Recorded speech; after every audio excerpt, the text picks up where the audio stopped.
The one Yeah. thing that I have heard consistently about Copenhagen is that the people are beautiful. Men, women, old, young. Is it true? Is that like physical appearance, or is that Yes. like, Yes. Yeah. I mean, look at me. No, it can absolutely not be true. We have a shining specimen in front of us. No, I think we look like any other people in the world, just different color, different whatever. Okay, you're just you're shattering the bubble that has been produced by others. I'm very sorry about that. I think truth is an inconvenient thing, but a good one to have. You're using care and candor right now. I think that's true. Towards myself. Yeah, indeed. Well, we ourselves enjoyed it. We read these books before we talk to folks. We enjoyed it as a team, and we saw a lot of stuff in there, which we like. But maybe I can just ask you to launch in as if we're, grade 8 children, and just kind of give us the premise of Compassionate Leadership, your book. The premise is the following simple thing, that when we are promoted to management or leadership roles, we suddenly assume a responsibility for making difficult decisions, whether that's, giving tough feedback, whether it's doing restructures, having performance conversations, or even laying people off. And that sucks, because as human beings, we are ultimately altruistic. We're ultimately wanting to do good to others. And then suddenly we're in this situation that as part of our role, we have to do what feels like harm to others. That's a very challenging thing. And that makes many people sit with this terrible false dichotomy that they think they have to choose to either be a nice person that people like, but that don't get stuff done, or that they have to assume the role of, the hard manager that just boom, does hard things and is not very liked. And that's the dichotomy that we wanted to deflate and basically say that is not true, and to figure out how that is not true. So that's the whole premise of the book. Basically, how can you do hard things in a human way, bringing those together, not keeping them separate. When you get going in the very early chapters, I think anybody who thinks that because of the title, this is going to be a book about softness, suddenly realizes that's not the case. Because you immediately start talking about candor, which I made a little joke about, but it's not an easy craft. Frankness, stark honesty, candor. So this is not a book about how to go softly, softly, gently, gently. No, it's not. That was the intention. The intention was literally to write a book about all the best practices of being a good human being in a leadership role.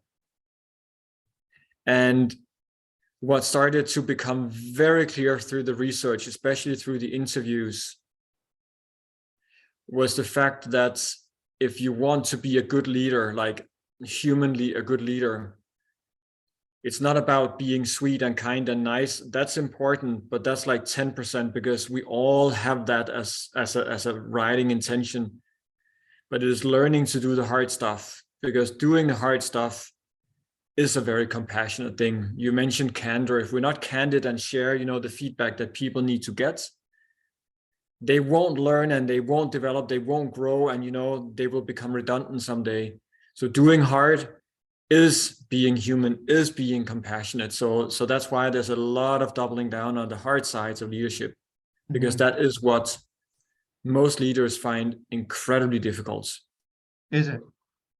It absolutely is. I'll tell you, one of the interviews that really stuck with me was the CEO of Ørsted, which is the largest sustainable energy company in the world.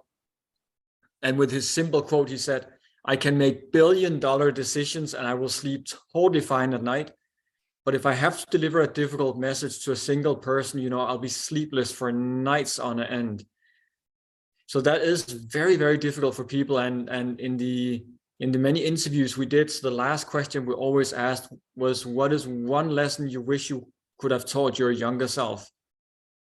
And I think around 95% of these, and these were all CEOs, said, I wish that in my early days of leadership, I had been better at doing the hard things, because it would have made so many things so much easier and compassionate for other people. Mm-hmm. But it's not in our DNA to be hard. It's something we have to learn to do the hard things. Yeah, it's tough. Well, there's a paradox right there in the language, right? If they say, I wish I had known how to do the hard things so things were easy. It's a good one. I mean, That's a no good wonder one. there's a Yeah. tension in it. Yeah. No, it's true. There's actually a piece that we took out of the book just because we need to slim things down, that we talked a lot about and that we loved. President Obama, when he was still in office, he had a little plaque on his table which said, hard things are hard. And his whole philosophy was basically, as a president, you know, it's all the shit that nobody else can deal with that ends on your table, as is for any CEO. Like the higher you raise in ranks, the more just difficult stuff you have to deal with. And so he just had that hard things are hard. It's hard to be president. Don't expect it to be easy, because it's not. And being a senior leader is not easy. It's just not. Well, and I would say that it's not easy to be candid. No. And one of the things you've done in the book is you've had little, I almost think of them as like gas stations, which were what we call them in Canada. They're just little stops along the way. And a lot of those stops are questions, you know, things for people to consider or to do, or ways to put this stuff to work. It's my Canadian colleague, Jacqueline Carter, that created those gas stations. So it's probably because she's Canadian. Is she Canadian? Very much. All right. Well, now we know. Anyway, that's a place. While you read through the book, it's a road trip, and you just get to stop and load up on some snacks, as well as fill the tank with some petrol, or with some electricity if you're doing the Tesla way. You said interviews, and there's actually a kind of epilogue where you talk about the research. The folks that we work with, with whom we'll share this and who will listen to this, we work alongside them to build academies inside their businesses, and usually those academies are firstly focused on leadership, and later on other things too, like business unit competencies, like sales or operations or data analysis, things like this. Yeah. They always care about the way in which information was derived, insights were derived, you know, what it was in either the creative process or otherwise. Can you just talk about what you meant by interviews and what all came together for the manuscript and the ideas? Yeah. So we had an idea, you know, we have worked with executives for some 15 years, and out of that, we had observed that this thing that is most difficult for many is having the candid, direct conversations. But it was very anecdotal. And so the interviews were about verifying that was actually what most senior leaders find difficult. And I think after the first 20 interviews, it was just very clear, you know, it was such a consistent input that is what keeps them up at night. That is what is most difficult for humans. So they were first part of verifying, is that actually true? And then after that, really drilling into why is it true? Why is it difficult to do the hard things with other people? How do you then do it? And how do you recommend others to do it so that we could make it really practical? That was the function of the interviews. And then of course, it's nice to have real life stories in a book so that it becomes a little bit more engaging, a little bit more behind the data. Yeah, one of the things I haven't been able to make my mind up about is whether the insights from CEOs are superior to the insights from everybody else. And in any given moment, my stronger bias leads to yes, actually it is different. They see different things, they walk a different path. They in some ways are the aggregate of the experience of other folks, and usually they're there because they've actually been other places and other roles.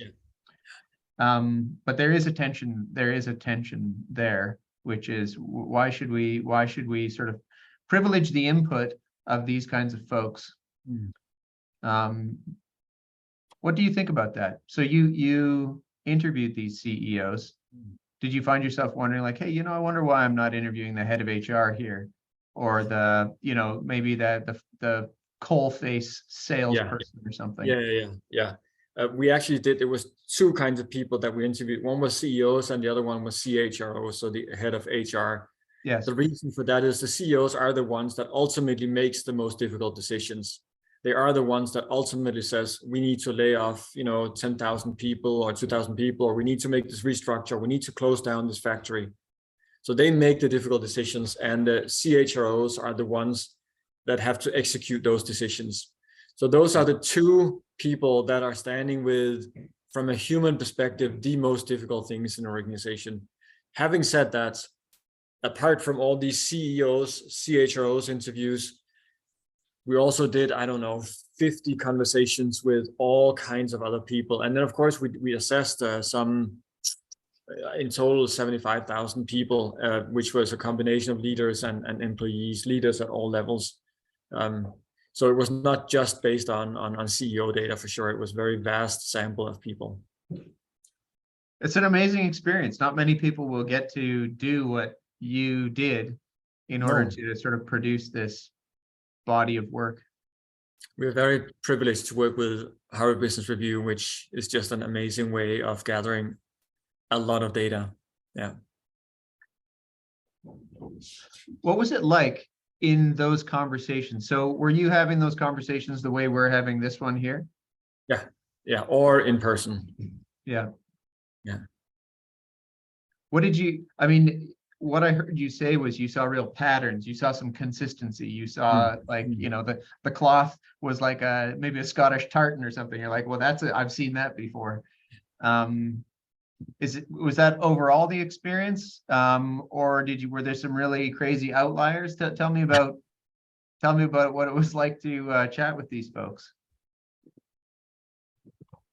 First of all, for me, it's quite normal, because that's the line of work we do. We spend time with these folks most of the time. So in that sense, it's not extraordinary in any way, because they're just human beings with, I would say, on average, a little higher intelligence than the average person. That's very clear. But what was interesting was the consistency. And I will think, just while I give one answer, I'll think about if there were any outliers, because there must have been. But the consistency of message, when we ask the question, so what do you do when you have to pass on a difficult message? The three words, courage, candor, and transparency, again and again and again. I would say in the end, it almost became a little bit boring. It was so predictable. And I was starting to think, are they all reading the same books, or listening to the same podcast, or right? But that is not the case. And unfortunately, I can also lean on my own experience running a global company. The fact that when you raise in rank, you have to make more difficult decisions. You have to be more deliberate about caring for the people that you're responsible for. Just makes you very, very mature and skillful in doing these things in a skillful way. And I think it's a pretty universal, that the flywheel that we have in the book is a very universal model. We conceptualized it, but it just came out of all these interviews. If you have to do hard things, you need to be present, you need to have courage, you need to be candid, you need to be transparent. It was just so clear from I would say pretty much every single one we talked to. Mm-hmm. And it's not that these are that they have thought a lot about it. It is the fact that they have been walking the floors and having to do these things a million times, and all of them have failed. We asked them, how did you do this when you were younger? And tell us about the biggest failure you had in doing difficult things and so on. And when we came to, and then tell us about what has worked well for you and based on what you've learned, it was always those things. So I think it's pretty universal.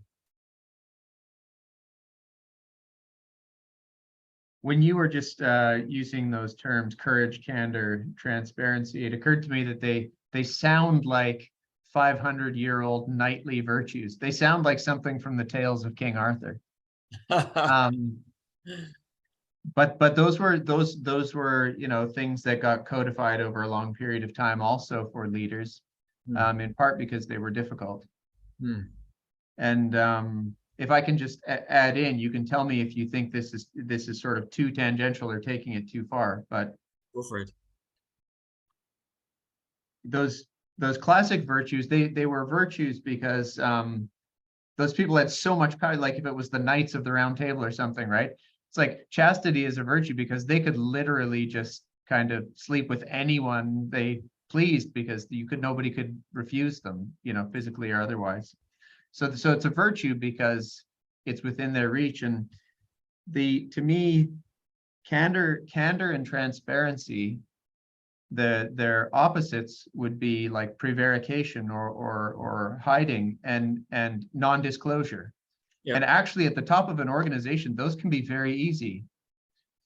You could just say, we don't have to tell anybody anything we don't want. We don't have to show them anything we don't want. Yeah.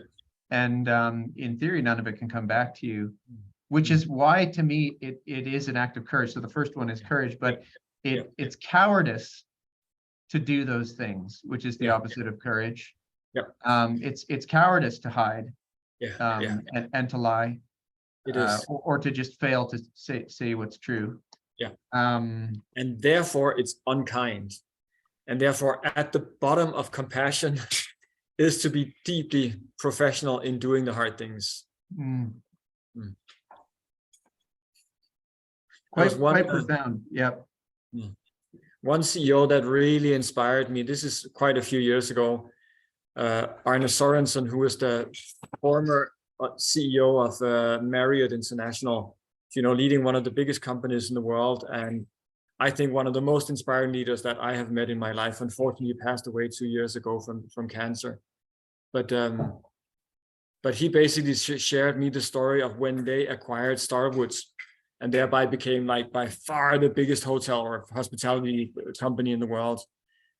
And he told about the town hall that he organized back then. Sorry, my cats are making some noise. Is that going through? Go ahead. No, you can, if you need to have a cat moment, just take one. If you want to get the cat involved, I'm good. It's not a problem for you, but is it going through to you? Is it going to be a challenge for listeners? No, I don't think so. I heard something for a second, but I don't think it's going to be a problem. So he told about when he brought together the 200 executives of Marriott and the 200 executives of Starwood. And he basically rose to the stage. And first thing, of course, he said, welcome, and this is exciting. And the second thing he said was, I want to be honest and open and transparent with you. I cannot promise that all of you will have your job in a year when the integration is over. And he just kept telling me about that importance of transparency, like being so upfront with people so they know exactly where they stand, and never give false hopes or promises, because it so backfires on a culture, on personal levels, just everything gets toxic from it. So that was really the first, for me, realization of how important transparency and candor is. So we're based in Southeast Asia. Southeast Asia is a funny little place. I mean, Europe is a funny little place too, because there's some strange bedfellows in one, geographic part of the world, and Southeast Asia is the same. Indonesia, Malaysia, Thailand, Philippines, Vietnam, all within like an hour flight of each other. Yeah. That candor looks obviously quite different when you suddenly are speaking Khmer, or you're speaking Malay, or you're speaking Vietnamese. Yeah. Whether it's literally the diction, the word choices, or the expectations. Yeah. But my sense is, maybe you can just add in here, my sense is language and culture can never be an excuse to basically not be candid or No. to not be honest, forthcoming. Absolutely right. I would say the transparency goes across all cultures, everything, but the candor has to be made very sensitive to culture and individuals, because as we know, especially in the part of the world where you're based, you cannot be as direct as you can be in Holland, say, which is the most direct country in the world. And it's totally expected and normal to just say, hey, Kevin, I think you sucked yesterday. Like, that was a poor performance. And you as Kevin, you'll go, okay, I understand. Yeah, so tell me more. What should I improve? That's just normal way of having a conversation. Like, go to Japan and talk like that. I mean, that does not work well. So we need to be very culturally sensitive, and we mantra-fied all of these principles, and the one we have around candor is direct is faster. So it's always faster to be more direct. So if you and I are having a difficult conversation and we are in Holland, we'll have it as I just played it out and everything will be fine. I was very direct. If you and I are both from Japan or somewhere else in Southeast Asia, I'll come into the conversation and I'll say, oh, Kevin, things are going well and how's the family, blah, blah, blah. And then I will get to the issue. But you just need to warm up to it before you go there. But the whole point about direct is faster. It is faster to do that than to sit and talk about the weather for an hour. And then at the end, you don't say anything, or you say, oh, by the way, you're fired, bye-bye. So direct is always faster. We have to be very culturally sensitive and also individually sensitive. There's a very helpful idea that you share in the book, which is to script the first and the last sentence of such an exchange. What a tremendous way of doing it. If instead you had given this tip, script the whole exchange, first of all, nobody would do it. And second of all, people would be like, have you never even been in business before? Like, there's no way you can script this whole thing, but you certainly can script the first and the last. And so my team took that and we mucked around with it a little bit so that we could talk to you about it. Well, if you decide you're going to script the first and the last sentences of exchange that might be a difficult conversation, you can go sugar sweet at the start and heavy at the end. You can invert them. You can say, actually, I'm going to go sweet and heavy at the start and at the end. Actually, there's a lot of permutations to still put that whole conversation in your voice, probably in your own cultural voice, in your own language. But what a great hack. So thanks for that one. Where did you get it from? Is it yours? What's your experience with that great idea? I wish I was smart enough to come up with that one. That one was from Kevin Schneider, the former managing partner globally of McKinsey, who is an incredibly smart and warm-hearted guy. And probably a professional having some of the most difficult conversations, like far more difficult than laying people off. Imagine a partnership like McKinsey where people work, dedicate their lives, hard work for 10 years, and then they're up for partner election after 10 years of sweating.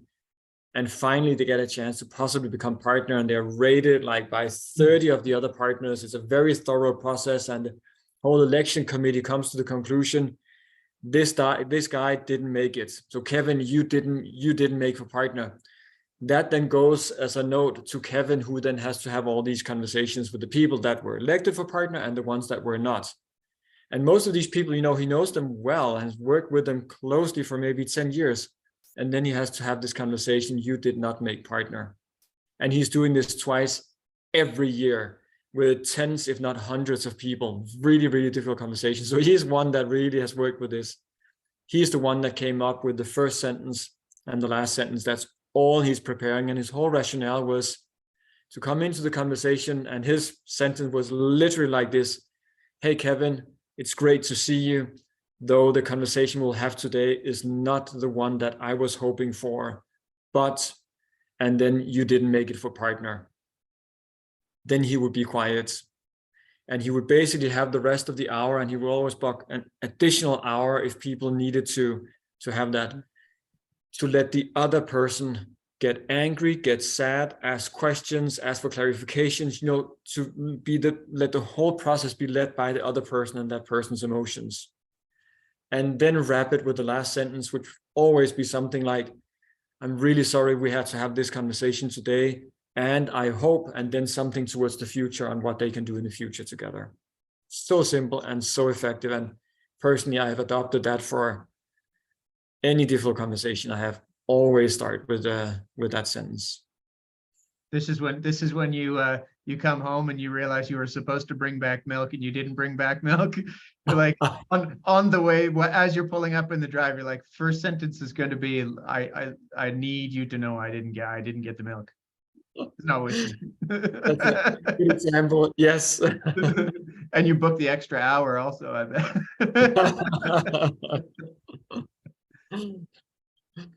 But joking aside, what a like lifesaver of a tool that alone will be.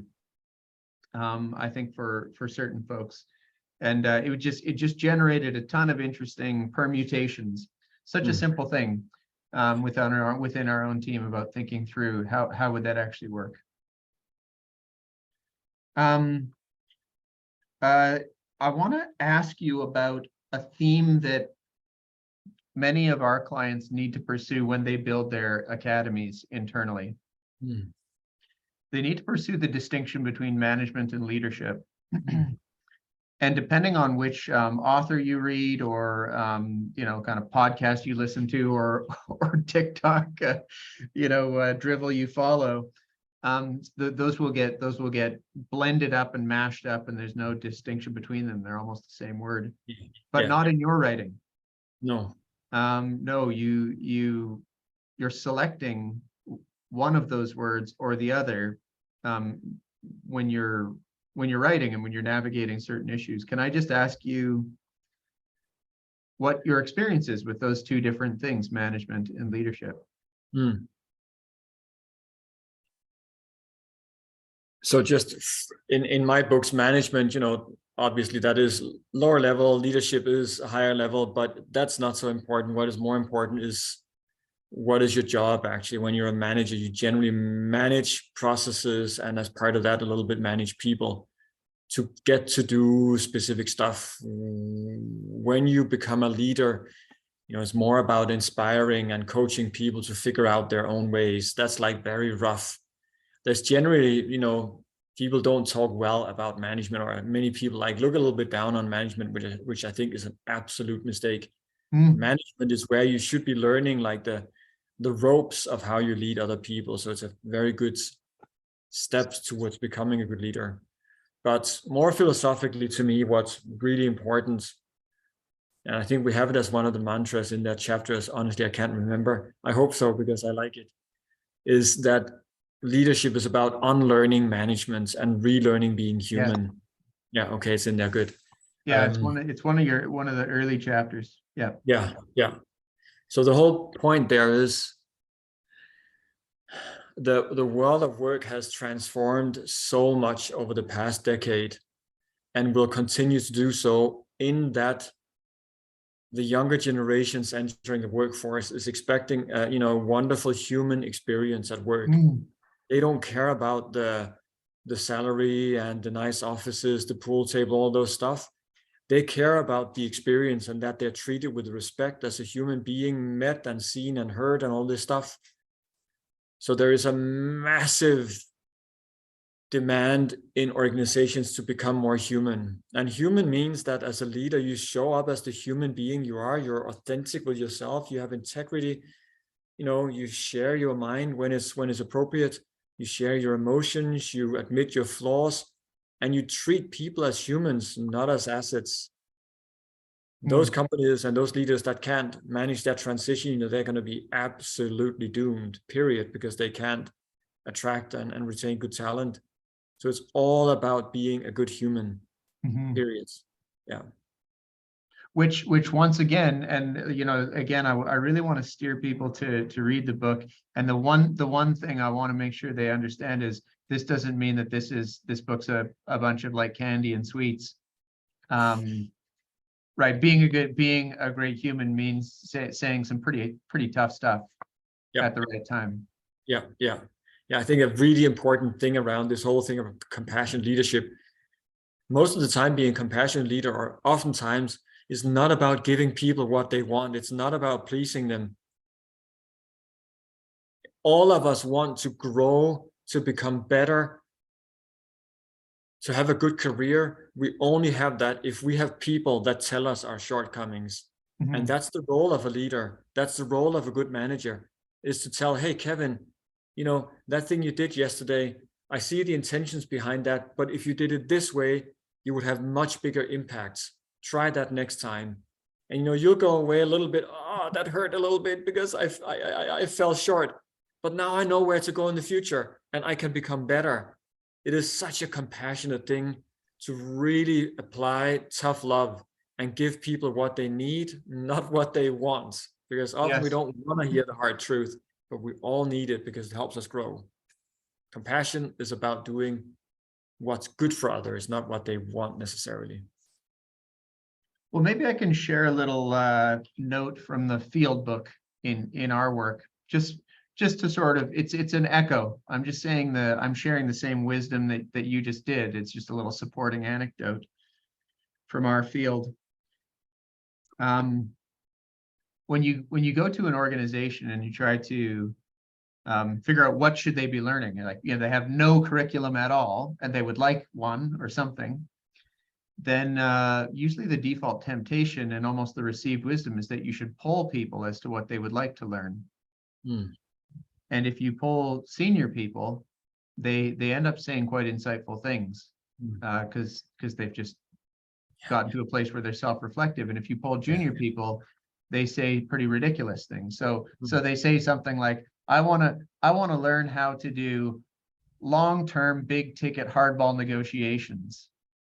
Like, well, you know, you still need to figure out how to write a good paragraph. So so you're not ready for that yet. Yeah. And the loving truth in organizing an academy that's incredibly successful is if you go to a young professional and say, you know, people don't take you that seriously in meetings because of the way in which you speak and ask questions. And we need to train you on that. This is something you can learn. There's nothing about this outside your reach, but right now you're doing yourself brand damage when you go into these meetings, and it makes folks hesitate as to whether or not to take you. They feel gutted for about like 1.5 to 2 hours, and they feel like they're walking on clouds for the next 3 weeks, because finally somebody said, I'll actually tell you how to unlock the next level of this mysterious game. And the alternative to that is that everybody says, like, you're doing a great job, champ. Just keep it up. You know, it's about experience, you know, put in some hard yards, do your time, you'll be fine. And then it's like, well, what kind of mysterious code do I have to decode in order to know how the hell to get forward in this place? So that when I was reading your book, when I heard you speak about that particular, what seems like an upside down or backwards insight from our world was echoing in my head. And you can like retain people, get folks excited, get them to work harder. If you just come along and say, you know what you're terrible at, I'm going to give you an exact description. But I'm also going to tell you how you and me and the rest of us are going to like support you and get you leveled up. Does it strike you as true? Have you seen that? Have you seen that yourself? Is it all within your framework? So true. Yeah. Very, very true. You know, we work with many different companies, and And I'll take two extremes, one of them being a professional services firm, global one, very well known. They have an incredible strong culture of giving feedback, so sharing the hard truths.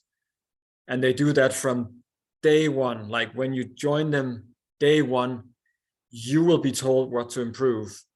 And not everybody has the stomach for hearing so many truths that early on, and they leave.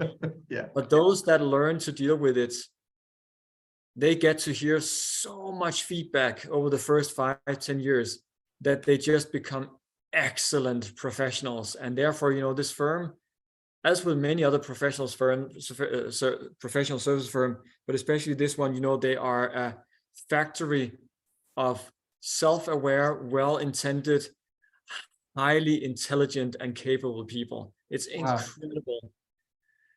The opposite of that is, I won't even mention the industry, but a very large global company we're working with that has the exact opposite. Like they will never share what was not well, but they will wrap things like, oh, you're doing well. Yeah, no, that's great. Yeah. And then if they give feedback, it's very convoluted and indirect, which makes people very insecure. Yes. And that means they have an incredible strong focus on performance, but they are not performing well because nobody is really developing, and they are so insularly thinking and looking because they don't have that ability of sharing the hard truths. The difference is just so stark, so stark. So what is let's take a little side tour for a second. What is the work that you're in the second case, maybe in the first case too? What's the work that you're doing with them?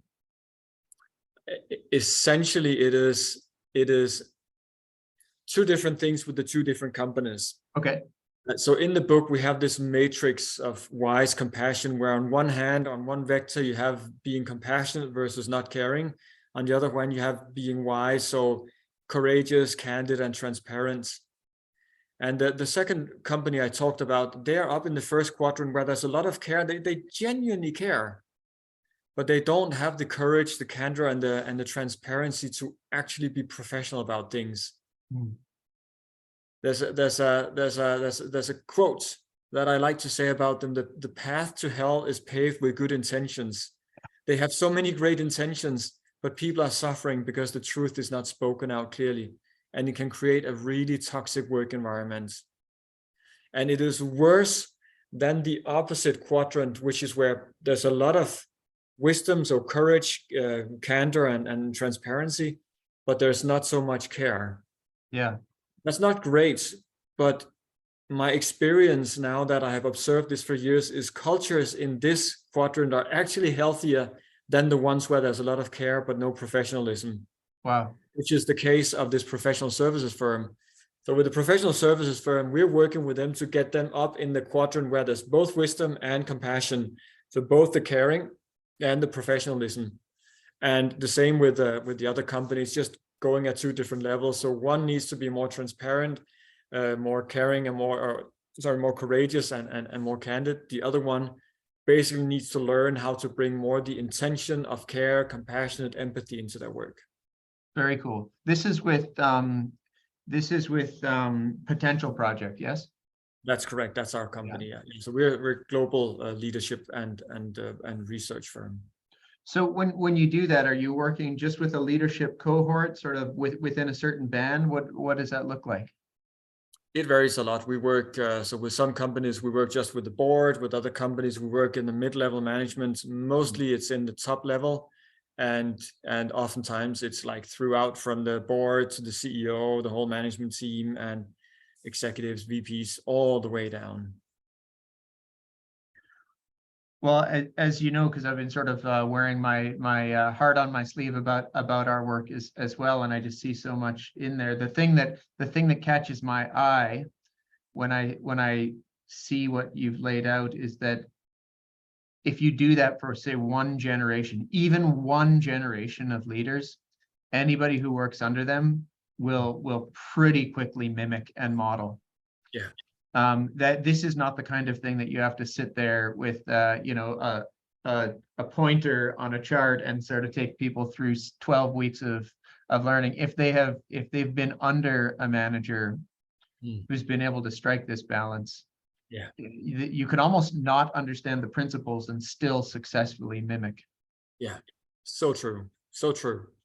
And part of the research, which I think is on page 1 in the book, or maybe page 2, to me, which was the best part of the research, was when we showed out these 75,000 people that the leaders that achieve the best results in terms of their employees having job satisfaction, performance, loyalty, organizational citizenship behaviors, and so on, are not the ones that are very compassionate, not the ones that are very wise, so caring, courageous, candid, and transparent. Both of those score very well, but the ones that are good at combining those two, as measured by the employees, score 2.4 times higher. Holy so cow. Like the effect of being both human and doing the hard things is just astounding. Yeah, that's more like a change in type than a change in degree. Exactly. That's really something. Totally true. Yeah. How do you get somebody who's wise and uncaring to start to care?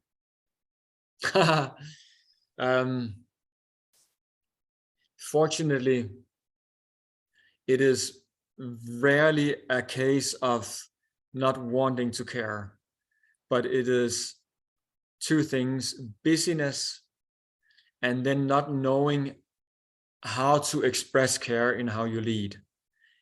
And there are many small things that we've learned over the years that's, will go a very long way. Like, start every one-to-one meeting with the simple question: how are you really?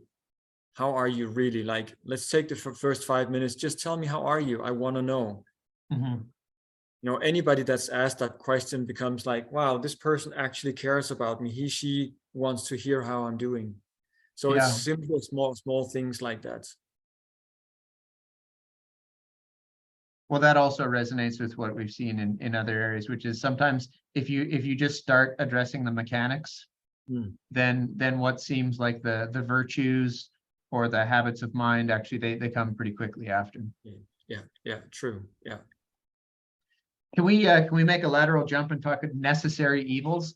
You talk about necessary evils in utilitarianism. My background is philosophy. That's what I studied. And so when somebody makes a reference to an ethical system, my ears perk up. So I caught that. I'm not a utilitarian, by the way. I might be the opposite. But just say a bit about necessary evils, if you would. Yeah. So necessary evils is basically the things we talked about in the beginning, where you asked, what is the premise of the book? The premise is, as a leader, you have to, do difficult things, and necessary evils are these things. Like Paul Polman, former CEO of Unilever, he talked about a factory they had somewhere in India, which is a very old factory and hence very, very polluting. There was no way that they could just, change that. So they needed to close down that factory, meaning they had to lay off like 5,000 people from the same town. Devastating, but it's a necessary evil. You have to do it. Yeah. I suppose it's a necessary evil because you can spot some other greater world that you want to live in and occupy. Yeah. Which to achieve, you must walk through that path. There's a line in there though, which says it can't be used as an excuse.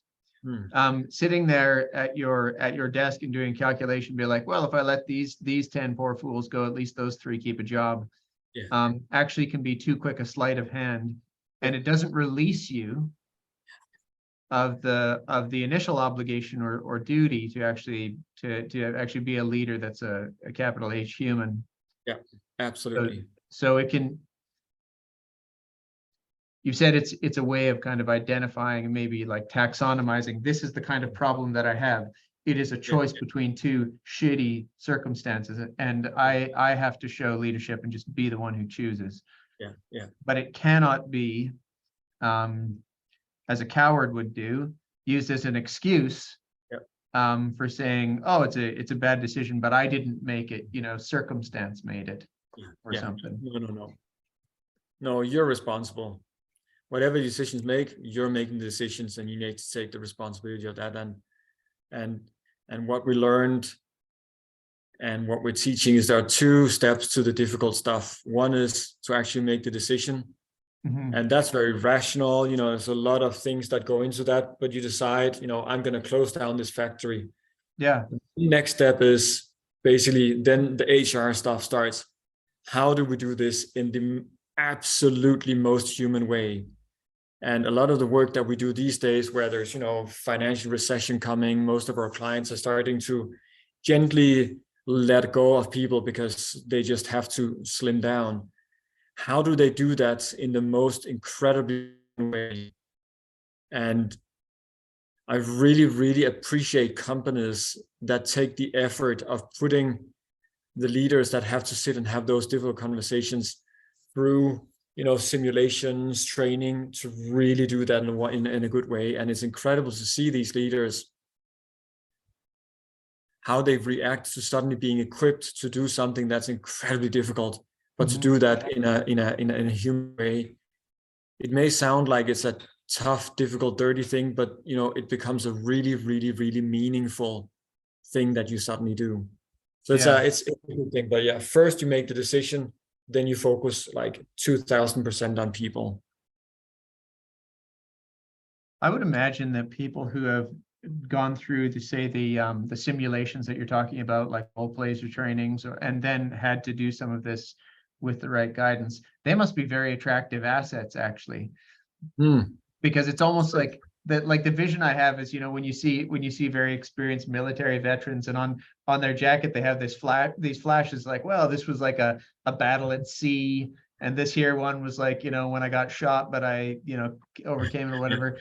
We don't have them in business, but I had to look somebody who I like and worked with for 8 years in the eyes and say, your job here is over, and you need to take a box and put your things inside of it. Well, Rasmus, how would you like people who will listen to this to look you up, follow you, engage you, read what you're writing? What is your preferred way that people will track you down and get in touch with you? I think two things, like follow on LinkedIn. That's a good way, because there's all of our research and so on comes out.